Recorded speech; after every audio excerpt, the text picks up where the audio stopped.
Hello and welcome. My name is Andrew Mitchell and I'm part of the Energy Advice team at Citizens Advice Midlinks. At Citizens Advice we're working with the Big Energy Saving Network, the Energy Redress Project and the Energy Advice Project to provide assistance to people who wish to save money on their energy bills. This is the third of a series of presentations I will be giving on many aspects of helping save money on your energy bills. Previously I talked about shopping around to see if you're on the best energy deal, and about grants and assistance that could be available to help you make your home more efficient.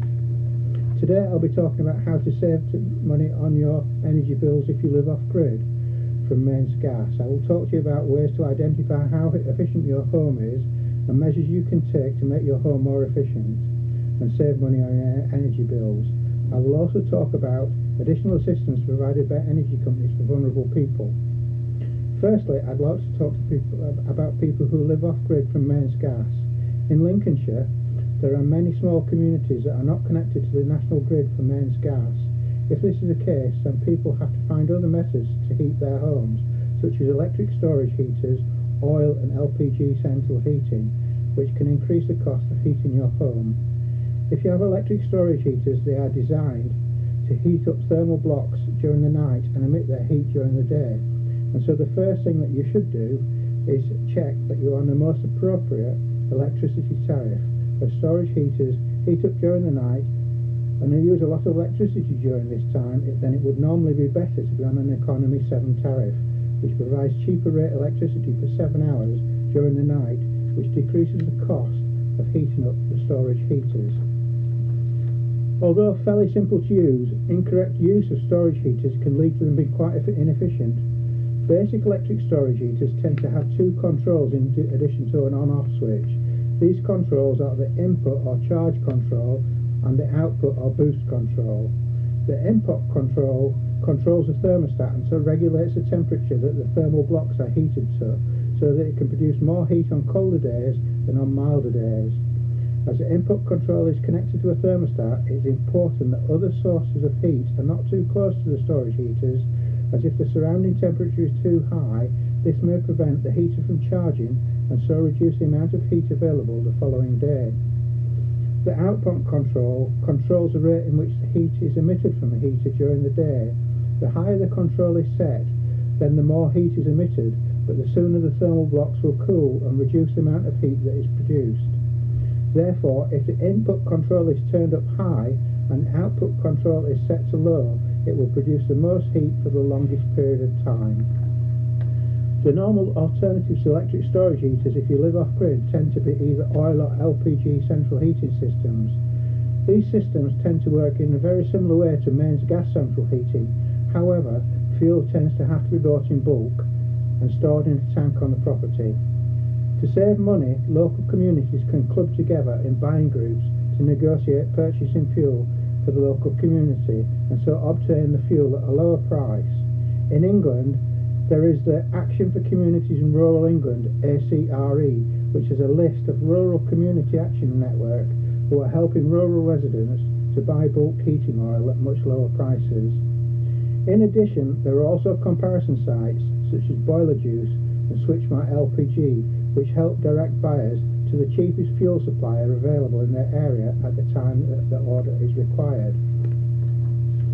Also, as an alternative and as part of an initiative to try and reduce the UK carbon footprint, the government is offering incentives such as the Green Home Grant to make people's energy use more efficient, and some of these options could be suitable for people who live off-grid.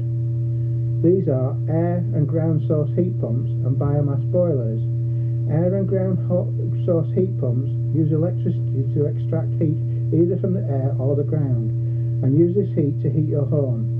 In a proper insulated home, it is estimated that for each unit of electricity consumed by a heat pump, between 2 and 4 units of heat are produced, making them more efficient and considerably more eco-friendly, especially if electricity is coming from a sustainable source.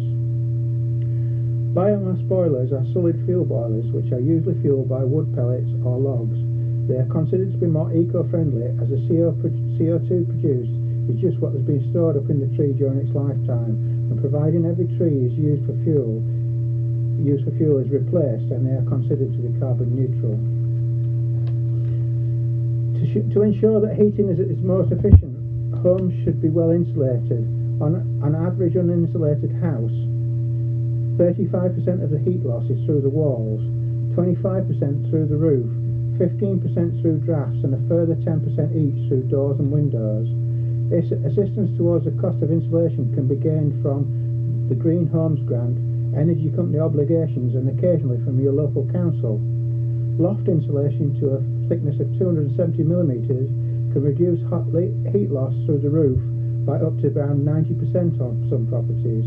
Insulating walls either by cavity wall insulation or either by internal or external solid wall insulation can reduce heat loss through walls, in some cases by up to 80%, which along with draft proofing and secondary double glazing can reduce energy bills quite substantially. All modern houses that are being built have to be provided with a standard assessment procedure rating, or when a house is rented or sold, a reduced standard assessment procedure rating must be produced. These are done in the form of an energy performance certificate, such as this one here, which looks similar to the energy efficiency sticker that is found on your domestic appliances, showing if they are rated from A++ to G. On an EPC it shows a rating from A to G on how efficient a property is. It also shows a potential of how efficient it could be if any energy efficient home improvements are made. It then lists the improvements recommended and the difference in energy and efficiency each one would make, and the potential savings in energy bills that could be achieved. This allows the homeowner to see what can be done to make their home more efficient. A lot of energy use is through the use of domestic appliances, and with a conventional electricity meter it's difficult to see how much your consumption is affected by each appliance. To allow people to keep a closer eye on their consumption, the government is asking people to move to smart meters, and the objective is that everybody should be offered a smart meter by 2024. A smart meter can help in a number of ways. Firstly, by providing you with an in-home display which can show detailed information about your energy usage in almost real time, allowing you to see what effect using appliances has on your consumption and allowing you to make changes in your habits to reduce your bills. Secondly, by providing actual readings to your energy provider on a regular basis so that you do not receive estimated bills which could be inaccurate and lead to debt, which could need to be paid via a catch-up bill. In time, but only with your permission, the information from your smart meter may be able to be shared with energy producers to enable them to see when most energy is needed, and so enabling energy to be produced more efficiently, which is kinder on the environment and could lead to reduced costs and bills.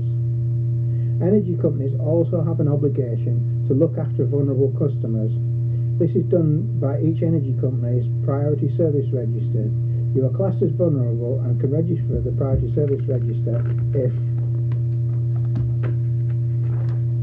you've reached state pension age, you are disabled or have a long-term health condition, have mental health problems, sight or hearing difficulties, don't speak English very well, or live with a child under 5 or are pregnant.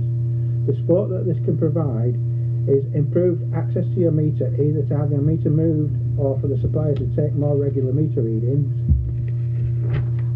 a password agreed with your supplier to use if they visit your home so that you know they are genuine, the ability to nominate that a friend or relative is sent your bill so they can help you to arrange payment and keep track of usage, extra support during interruptions in power for people who are more at risk of medical conditions and who rely on gas and electricity to use medical equipment, store medicines or stay warm, and help for people with sight or hearing impairment to provide bills either in large print, braille or talking bills, along with suitable facilities to handle any complaints they might have.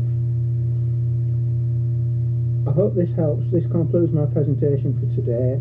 I hope that it's helped you make you more aware of the way to make your home more energy efficient and to save you money during energy costs. Thank you for listening. If you have any questions, then please feel free to ask, and if you still feel you need any more help or advice, then please feel free to contact Citizens Advice, who will be happy to help. The easiest way to contact us is is to email us at energy@citizensadvice.midlinks.org.uk. Thank you very much. Any questions? Thank you.